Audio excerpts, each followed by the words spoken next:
You're listening to an Airwave Media Podcast. My name is Greg Jackson. I'm a PhD-holding historian, a professor, and the creator of History That Doesn't Suck, a podcast that makes legit, seriously researched American history come to life through entertaining stories. Join me for a chronological telling of the United States story, from the Revolution to fractious Civil War, tenacious inventors, brave reformers, and more. With more than 100 episodes, you can already binge listen your way from 1776 to the early 20th century. Listen to History That Doesn't Suck on Spotify.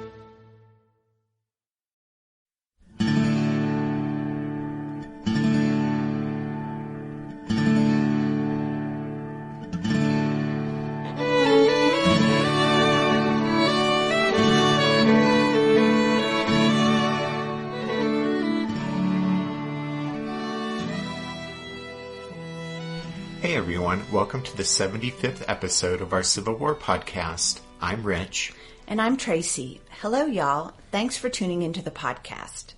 Last week we started to look at the ordeal of Brigadier General Charles Stone, and in connection with that we also spent a bit of time talking about the Joint Committee on the Conduct of the War. This week we'll continue with General Stone's story. We've already mentioned how Stone earned the enmity of two powerful Republicans, both from Massachusetts, Governor John Andrew and Senator Charles Sumner. Sumner would use his influence with the Committee on the Conduct of the War to ensure Stone's downfall.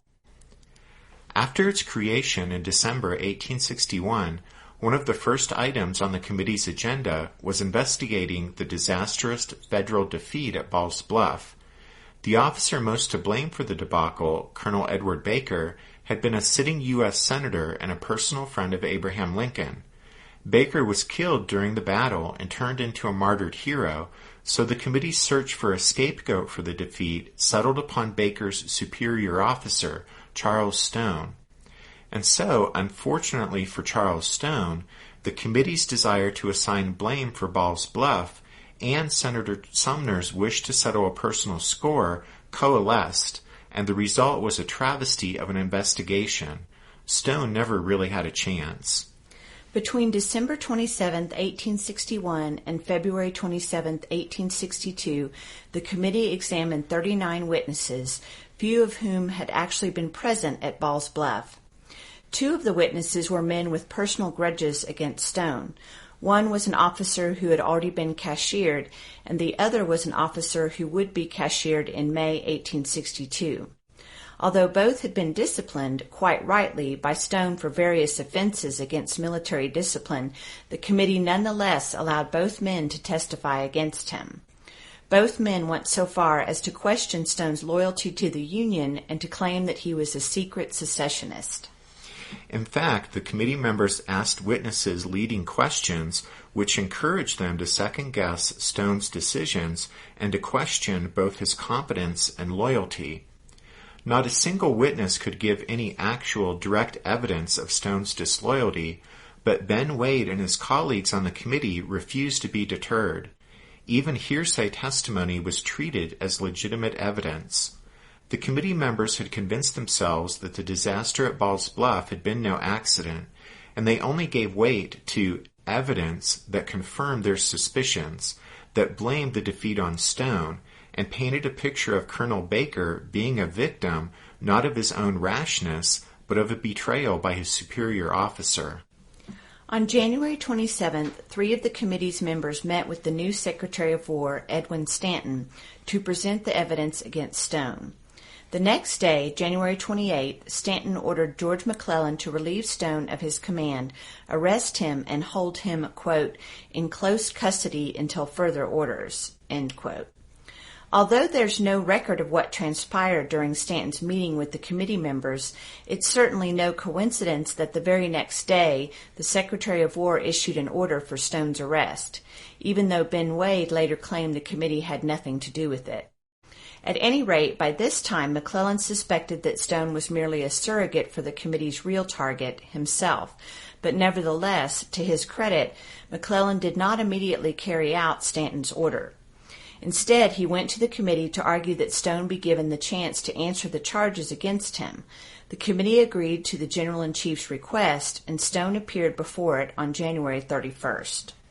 That was actually the second time Stone had appeared before the committee.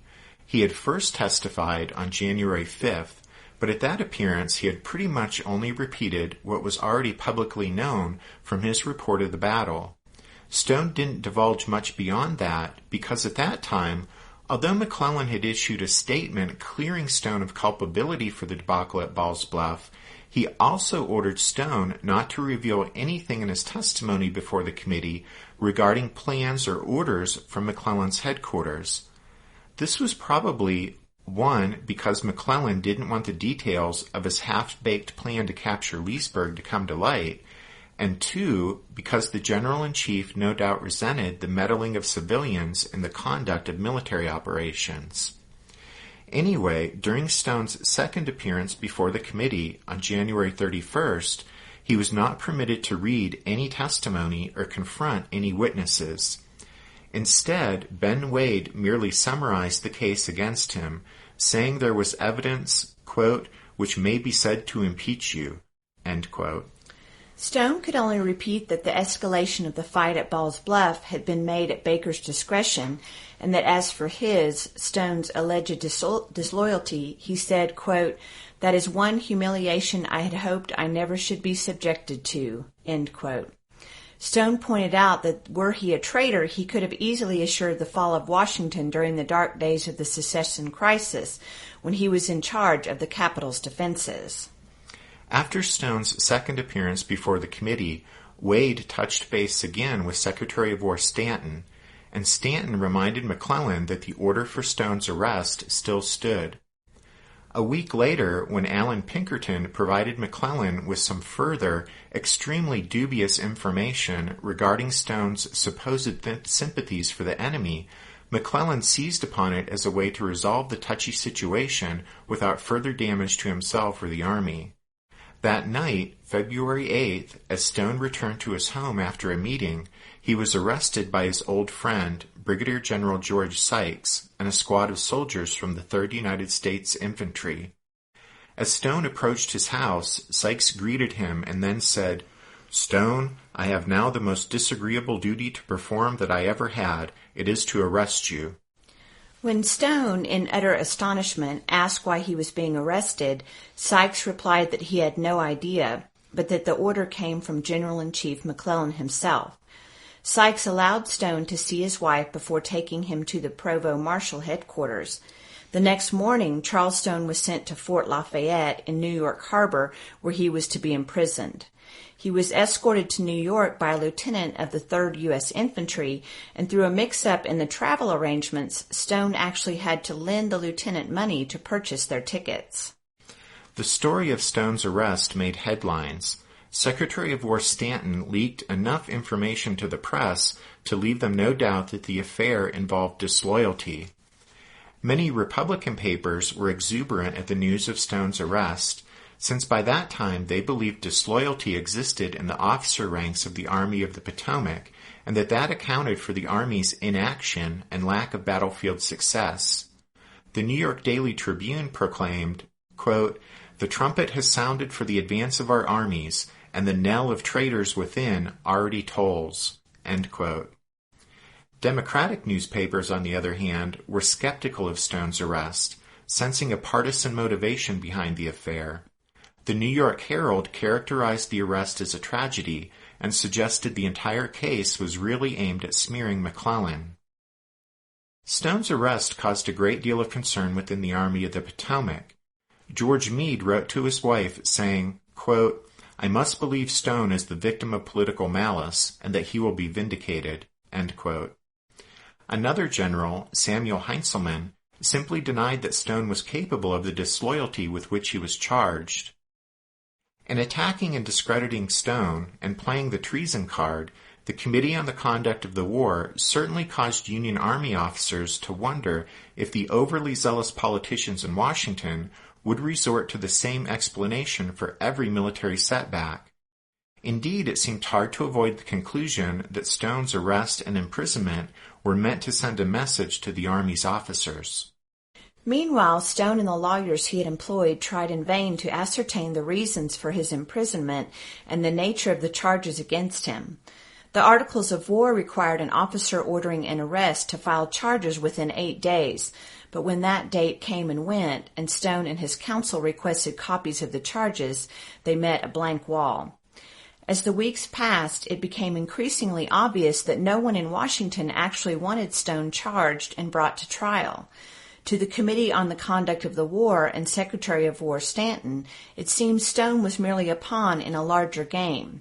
As long as Stone was helpless and imprisoned, he served as a threat to generals who might lack the heart to engage in the kind of hard war the committee and Stanton believed was needed to punish the South for secession and to destroy the slave power once and for all.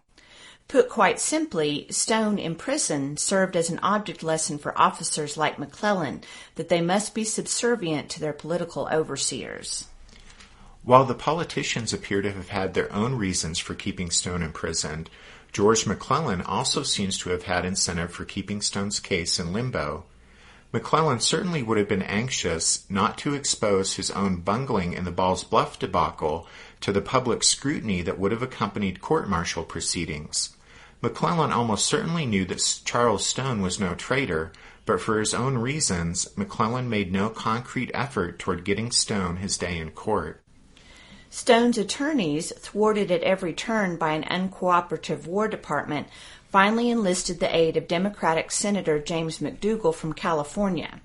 On April 15th, McDougal introduced a resolution in the Senate requesting information about the exact circumstances of Stone's arrest, the charges against him, and the precise reason no move had been made to try him for any offense. Besides accusing the War Department of ignoring Stone's rights under the Articles of War, McDougal also took aim at the Committee on the Conduct of the War and its misuse of power. Ben Wade bristled at McDougal's attack on the committee. Wade insisted that the committee had had nothing to do with Stone's arrest. It had merely investigated the matter and turned over its findings to the proper authorities. Wade said, quote, "Sir, I am tired of these arguments in favor of traitors," end quote, and he wondered why people like McDougal never mentioned the outrages being inflicted on loyal Union men in the South by traitorous secessionists. McDougal's attack on the committee was just the beginning of an angry debate in the Senate, in which Ben Wade and another committee member, Senator Zechariah Chandler, heatedly defended the committee. But finally it was agreed that McDougal's resolution would be adopted by the Senate and sent directly to the President.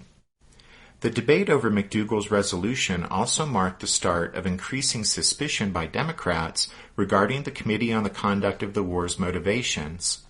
Wade's ill-mannered performance in defense of the committee especially reinforced Democrats' suspicions. Democrats were beginning to see that much of the committee's work was designed to promote the radical Republicans' agenda for the waging of the war, particularly the preferment of officers with proper, i.e., Republican attitudes, and the distrust of generals exhibiting sympathy for conciliation or with Democratic leanings. After Abraham Lincoln received the Senate's resolution, he responded by saying that Stone had been arrested on his, quote, general authority, end quote, but that he had not been tried because of difficulties in lining up witnesses for a military trial. That was no doubt true, that there had been difficulty in lining up witnesses, and that information no doubt came to Lincoln through Stanton, since Stanton himself would have been well aware that the case against Stone would never stand up in a court-martial. Other than hearsay, there wasn't a scrap of direct evidence of treason, so the case would have certainly fallen apart under cross-examination. Did archaeologists discover Noah's Ark? Is the rapture coming as soon as the Euphrates River dries up? Does the Bible condemn abortion? Don't you wish you had a trustworthy academic resource to help make sense of all of this? Well, I'm Dan Beecher, and he's award-winning Bible scholar and TikTok sensation Dr. Dan McClellan, and we want to invite you to the Data Over Dogma podcast, where our mission is to increase public access to the academic study of the Bible and religion, and also to combat the spread of misinformation about the same. But, in a fun way. Every week we tackle fascinating topics. We go back to source materials in their original languages. And we interview top scholars in the field. So whether you're a devout believer or you're just interested in a clear-eyed, deeply informed look at one of the most influential books of all time, we think you're going to love the Data Over Dogma podcast. Wherever you subscribe to awesome shows.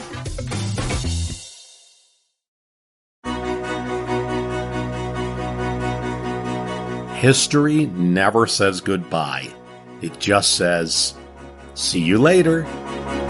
Edward Galeano was right when he said that. Events keep happening over and over again in some form. And that's the reason I produce the podcast, My History Can Beat Up Your Politics. What is it? We take stories of history and apply them to the events of today to help you, perhaps, understand them better. We are also part of Airwave Media Network. I've been doing the program since 2006. That's a long time, and the show has a long name. My History Can Beat Up Your Politics. Find me wherever you get podcasts.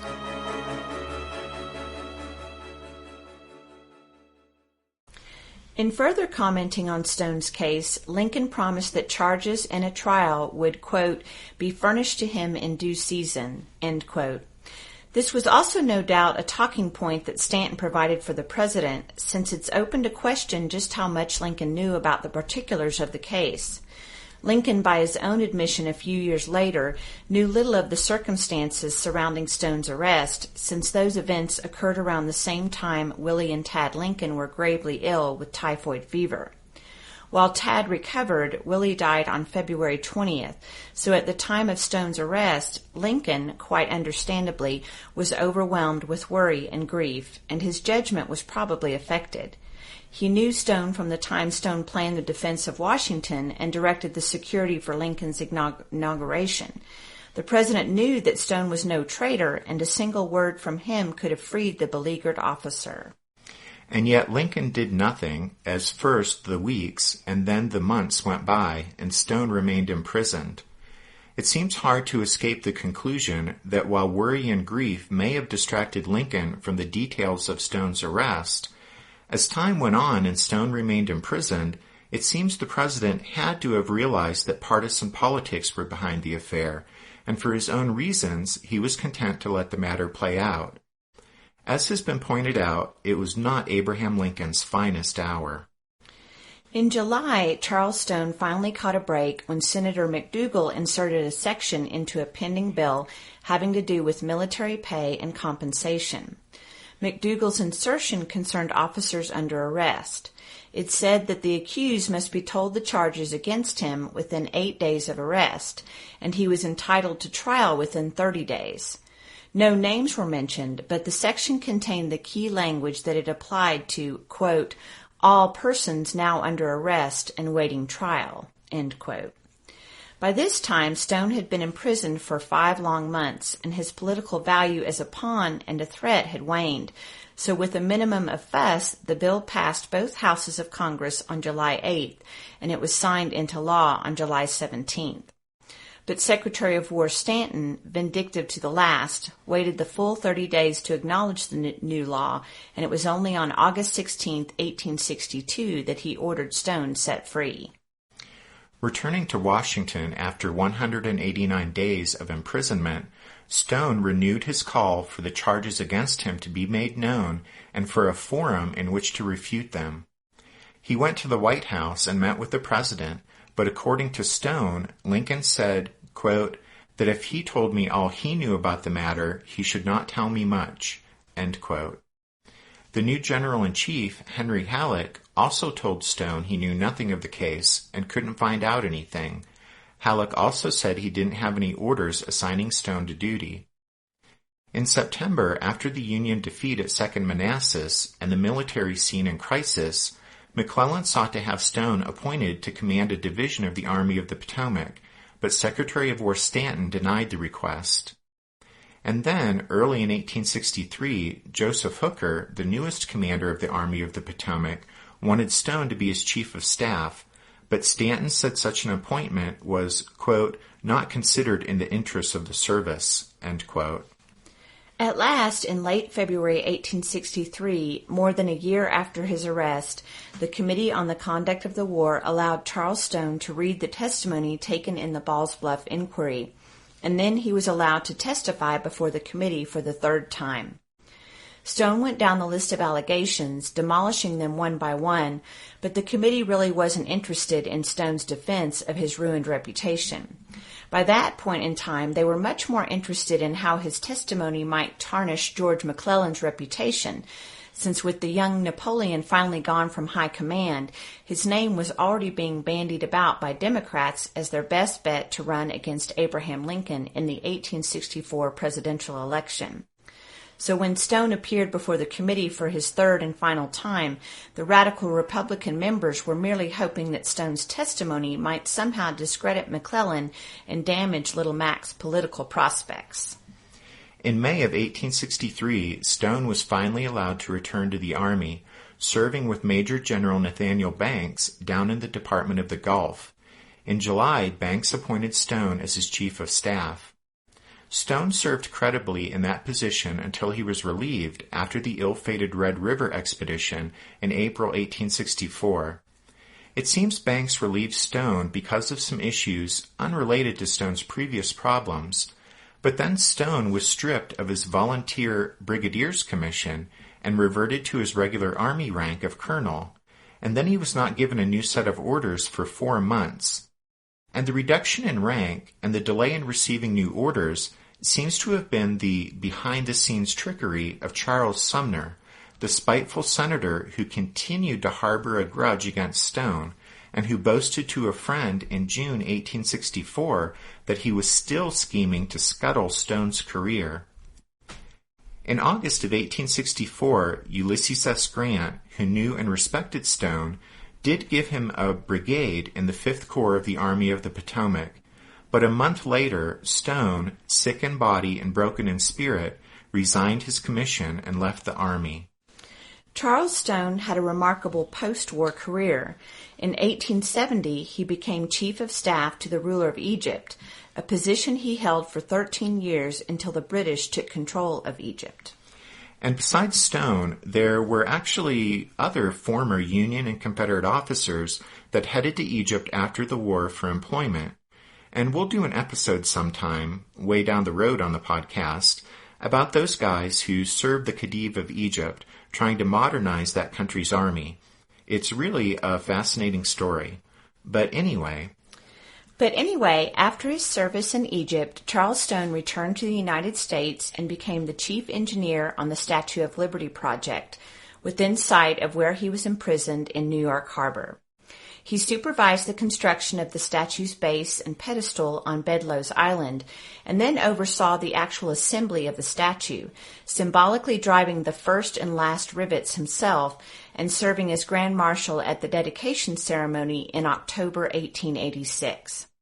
His great work accomplished, Stone collapsed in his office on January 19, 1887, and succumbed to pneumonia on January 24th.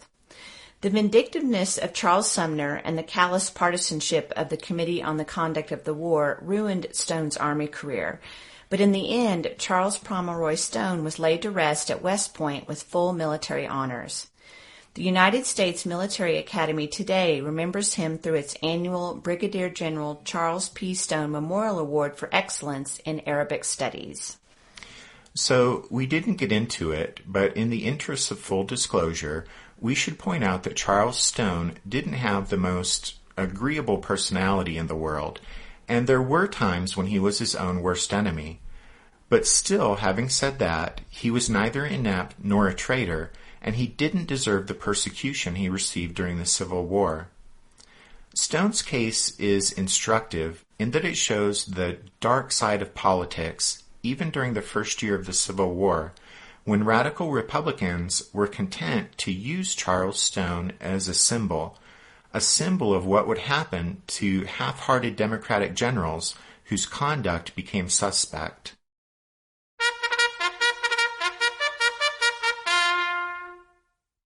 That means it's time for this episode's book recommendation, and our recommendation for this episode is Over Lincoln's Shoulder, The Committee on the Conduct of the War by Bruce Tapp. We'll refer to other activities of the Committee on the Conduct of the War at different times during the course of the podcast. But right now, if you guys want to dig into a first-rate history of the committee's doings during the war, then Over Lincoln's Shoulder is the book for you. As always, you can find all of our book recommendations at the podcast website, which is www.civilwarpodcast.blogspot.com. As we wrap things up, we want to be sure to thank Rich B. from here in Colorado for his donation to the podcast this past week. And then we'll remind you that the music you hear at the beginning and end of every episode is from the song Midnight on the Water, and it's used with the permission of Spiritwood Music, for which we thank them. And thanks to y'all for listening to this episode of the Civil War, 1861 to 1865, a history podcast. We hope you'll join us again next time when we head south for the Battle of Port Royal Sound. But until then, take care. Thanks, everyone. Bye.